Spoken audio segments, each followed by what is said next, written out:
بسم اللہ الرحمن الرحیم۔ سورۃ القمر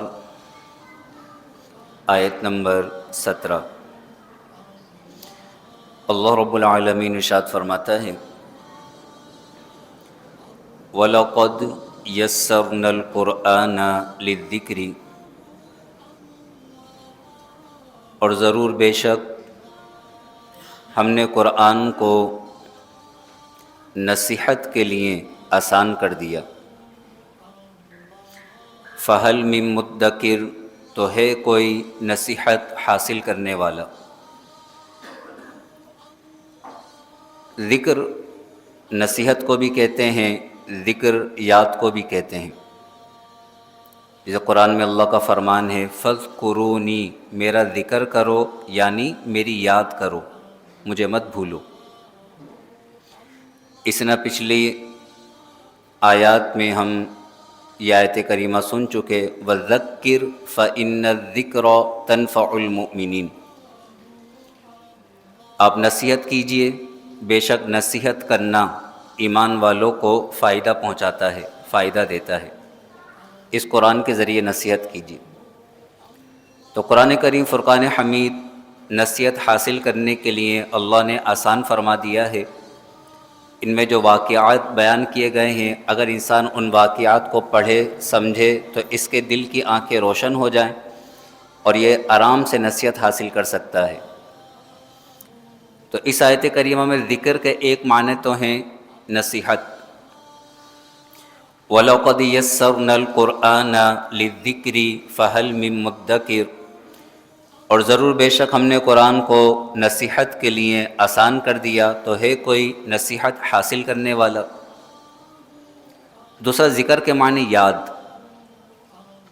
اگر یاد کا معنی لیں تو مطلب یہ ہوگا کہ ہم نے قرآن کو یاد کرنے کے لیے، حفظ کرنے کے لیے آسان کر دیا، تو ہے کوئی یاد کرنے والا۔ یہ قرآن کریم فرقان حمید کا عظیم معجزہ ہے کہ اللہ نے اسے یاد کرنے کے لیے آسان کر دیا۔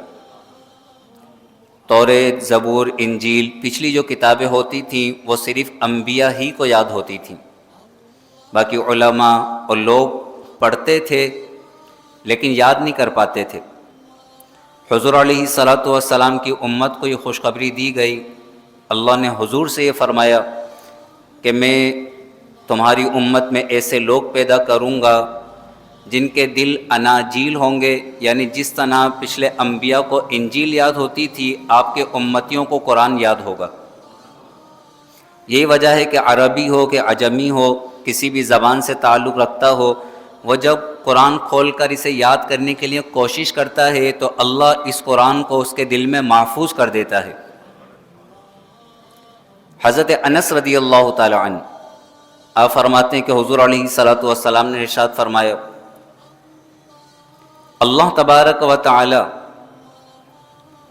قرآن سننے کی وجہ سے دنیا کی مصیبتوں کو دور کر دیتا ہے۔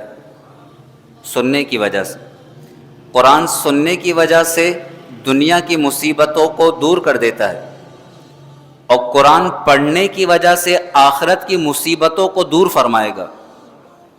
سننے سے دنیاوی مصیبتیں دور، پڑھنے سے آخرت کی مصیبتیں دور۔ پھر حضور علیہ السلام فرمایا جس نے قرآن کی ایک آیت سنی یہ سونے کے خزانے سے زیادہ بہتر ہے۔ ایک طرف سونے کا خزانہ کسی کو دیا جائے اور کوئی ایک قرآن کی آیت سنے، تو حضور فرمایا جس نے قرآن کی ایک آیت سنی یہ سونے کے خزانے سے بہتر ہے، اور جس نے قرآن کی ایک آیت پڑھی یہ عرش کے نیچے جو چیزیں موجود ہیں ان سے بہتر ہے۔ عرش الہی کے نیچے بہت سارے خزانے، روحانی خزانے بھی ہیں اور رزق کے خزانے بھی ہیں عرش الہی کے نیچے۔ عرش الہی کے نیچے جنت الفردوس ہے، اور حضور کیا فرما رہے ہیں کہ جس نے قرآن کی ایک آیت پڑھی تو عرش کے نیچے جو چیزیں ہیں ان چیزوں سے بہتر قرآن کی ایک آیت پڑھنا ہے، کیونکہ اللہ تبارک و تعالی نے مخلوق کو پیدا فرمانے سے پہلے یہ کلام فرمایا۔ مخلوق کو پیدا بھی نہیں کیا تھا، اس وقت اللہ نے یہ کلام فرمایا۔ جس نے اس قرآن میں الحاد کیا یعنی اس کا انکار کیا یا اپنی رائے سے اس میں کلام کیا اللہ جو فرمانا چاہتا ہے اللہ کی بات کو چینج کر کے اپنی رائے سے بیان کر دیا۔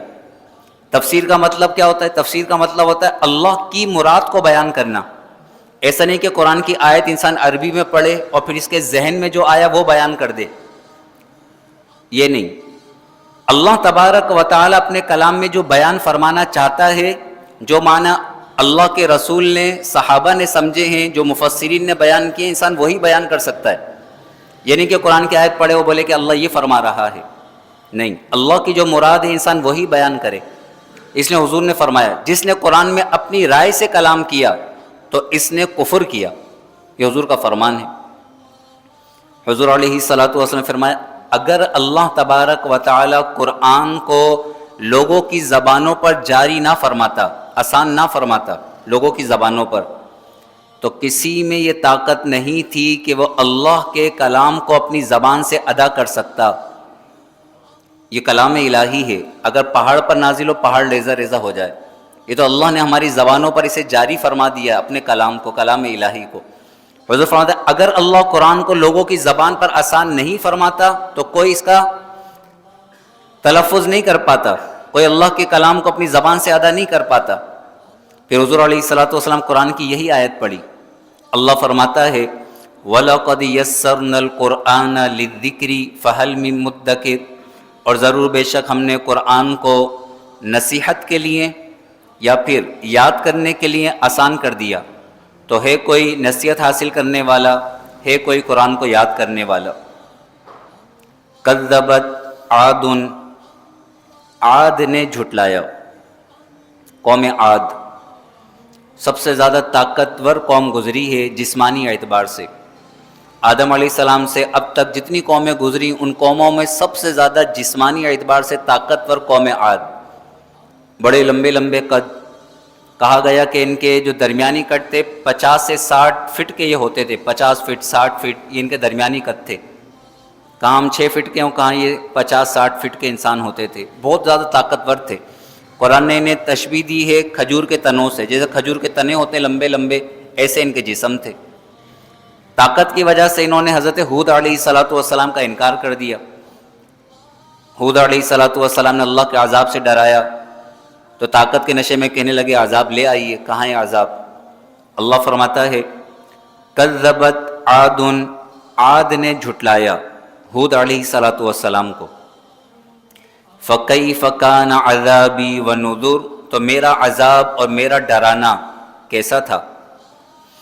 انا ارسلنا علیہم، بے شک ہم نے ان پر بھیجا، ریحن سرسرن، سخت آندھی، ریحن آندھی، سرسرن بڑی سخت، بے شک ہم نے ان پر بڑی سخت آندھی بھیجی۔ وہ آندھی کیسی تھی؟ کس دن آئی؟ فی یوم نحس مستمر، ایسے دن میں جس کی نحوست ان پر ہمیشہ رہی، مستمر مانے ہمیشہ رہنا، مستمر، فی یوم نحس مستمر، ایسے دن میں جس کی نحوست ان پر ہمیشہ رہی۔ 29ویں پارے میں ہم سن چکے سخرھا علیہم 7 لیال و 8 ایام، 8 دن ان پر یہ آندھی مسلط کی گئی، 8 دن۔ مہینے کے آخری بدھ میں ان پر یہ آندھی کا عذاب آیا اور مہینے کے پہلے بدھ میں یہ آندھی کا عذاب ختم ہوا، 8 دن، بدھ سے بدھ، بدھ سے بدھ 8 دن ان پر یہ آندھی کا عذاب رہا۔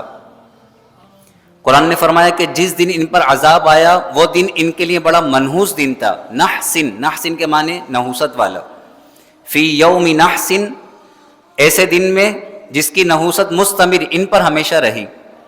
مہینے کا آخری بدھ ان پر عذاب دیا گیا، وہ بدھ ان کے لیے بڑا منحوس دن تھا، لیکن وہی بدھ کا دن حضرت ہود علیہ السلام اور ایمان والوں کے لیے بڑا بابرکت اور نجات کا دن تھا۔ دن ایک ہی ہے، بدھ، مہینے کا آخری بدھ ایک ہی دن ہے۔ ہود علیہ السلام اور ایمان والے ان کافروں سے نجات پا رہے ہیں اور کافروں پر عذاب آیا ہے۔ تو اصل بات کیا ہے کہ دنوں میں یا مہینوں میں یا وقت میں نحوست نہیں ہوتی، انسان کا جو اپنا عمل ہے، اگر یہ گناہ و نافرمانی کر رہا ہے تو جس گھڑی میں، جس دن میں، جس وقت میں، جس جگہ میں یہ نافرمانی کر رہا ہے، وہ گھڑی، وہ وقت، وہ جگہ اس کے لیے منحوس ہے، اس کے گناہ کی وجہ سے، نہ کہ اس جگہ میں کوئی نحوست تھی۔ اور اسی گھڑی اسی وقت میں اگر کوئی اللہ کا پیارا عبادت کر رہا ہے تو وہ اللہ کے پیارے کے لیے وہی گھڑی بڑی بابرکت گھڑی ہے۔ تو دن میں نحوست نہیں ہے، وقت میں نحوست نہیں ہے، مہینوں میں نحوست نہیں ہے کہ سفر کا مہینہ منحوس ہے، نہیں، ایسا نہیں ہے، شریعت نے اس سے منع کیا ہے، حضور علیہ السلام نے اس کی تردید فرمائی ہے۔ اصل بات کیا ہے کہ اگر انسان کا جو وقت اللہ کی عبادت میں گزر رہا ہے بڑا بابرکت ہو گیا، اور جس وقت میں نافرمانی کر رہا ہے وہ وقت اس کے لیے منحوس ہو گیا، اس کی نافرمانی کی وجہ سے نحوست ہو جائے گی۔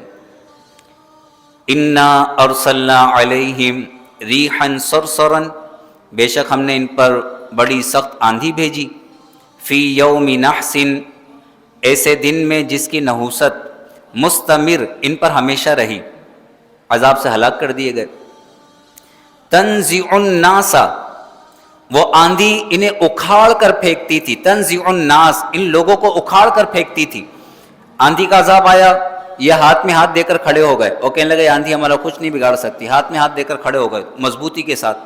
تنزع الناس، اس آندھی نے انہیں زمین سے اکھاڑا اور زمین پر پٹخا۔ تنزع الناس، ان لوگوں کو اٹھا کر پٹکتی تھی۔ الامان والحفیظ، کأنہم اعجاز نخل، گویا کہ وہ کھجور کے تنے ہیں، اعجاز تنے، نخل کھجور کے درخت کو کہتے ہیں نخل، کأنہم اعجاز نخل، گویا کہ وہ کھجور کے تنے ہیں، منقعر، اکھڑے ہوئے، گویا کہ وہ کھجور کے اکھڑے ہوئے درختوں کے تنے ہیں۔ یعنی جب یہ عذاب سے ہلاک کر دیے گئے تو ان کے جسم ایسے پڑے ہوئے تھے جیسے خشک تنے، بے جان، ان کے جسموں میں کوئی جان نہیں تھی، بے جان یہ پڑے ہوئے تھے، ان کے بدبودار جسموں سے زمین بھر گئی تھی۔ اللہ تبارک و تعالی نے پرندوں کو بھیجا، انہوں نے ان کے جسموں کو اٹھایا اور کہیں دور لے جا کر سمندر میں ڈال دیا۔ فَكَيْفَ كَانَ عَذَابِي وَنُذُرِ، تو میرا عذاب اور میرا ڈرانا کیسا تھا۔ وَلَقَدْ يَسَّرْنَا الْقُرْآنَ لِلذِّكْرِ، اور ضرور بے شک ہم نے قرآن کو نصیحت کے لیے، یاد کرنے کے لیے آسان کر دیا۔ فَهَلْ مِن مُدَّكِرٍ، تو ہے کوئی نصیحت حاصل کرنے والا، ان واقعات سے نصیحت حاصل کرے، رب کی نافرمانی نہ کرے۔ آپ دیکھیں گے پورے قرآن کا نچوڑ یہی ہے، الحمد سے والناس تک اگر آپ قرآن پڑھیں تو اس میں سب سے بڑی نصیحت یہی ہے کہ نافرمانی مت کرو، اللہ کی عبادت کرو۔ سارا خلاصہ یہ، واقعات بیان کیے جاتے ہیں، سب کچھ بیان کیا جاتا ہے، اس کا اصل مقصد یہ ہوتا ہے کہ اپنی زندگی کے اندر تبدیلی لاؤ، اگر گناہوں میں مبتلا ہو سچی پکی توبہ کرو اور اللہ کی اطاعت و فرما برداری میں زندگی بسر کرو۔ اگر قرآن سننے کے بعد یا پڑھنے کے بعد انسان کی زندگی میں چینج آ جائے، تبدیلی آ جائے اور اسے عبادات کی لذت حاصل ہو جائے تو سمجھے کہ پھر اس کا درس قبول ہو گیا، اس کا پڑھنا قبول ہو گیا۔ اور اگر سننے کے بعد بھی وہی ڈگر رہی، وہی گناہ بری زندگی، تو ابھی اسے ڈرنا چاہیے کہ کہیں میرا دل سخت تو نہیں ہو گیا کہ قرآن سننے کے باوجود میں گناہ کو نہیں چھوڑ رہا، نافرمانی کو نہیں چھوڑ رہا، وہی گناہوں بری زندگی، وہی نافرمانی، تو ایسا نہیں ہونا چاہیے۔ وَلَقَدْ يَسَّرْنَا الْقُرْآنَ لِلذِّكْرِ فَهَلْ مِن مُدَّكِرٍ، اور ضرور بے شک ہم نے قرآن کو نصیحت کے لیے، یاد کرنے کے لیے آسان کر دیا۔ فَهَلْ مِن مُدَّكِرٍ، تو ہے کوئی نصیحت حاصل کرنے والا۔ اللہ تبارک و تعالی ہمیں قرآن کی نصیحتوں پر عمل کرنے کی توفیق نصیب فرمائے، ہمیں ہمیشہ گناہوں سے، نافرمانی سے محفوظ و مامون فرمائے۔ آمین۔ وآخر دعوانا ان الحمد للہ رب العالمین، وصلی اللہ تعالی علی خیر خلقہ ونور عرشہ سیدنا و مولانا محمد وعلی آلہ واصحابہ اجمعین، آمین برحمتک یا ارحم الراحمین۔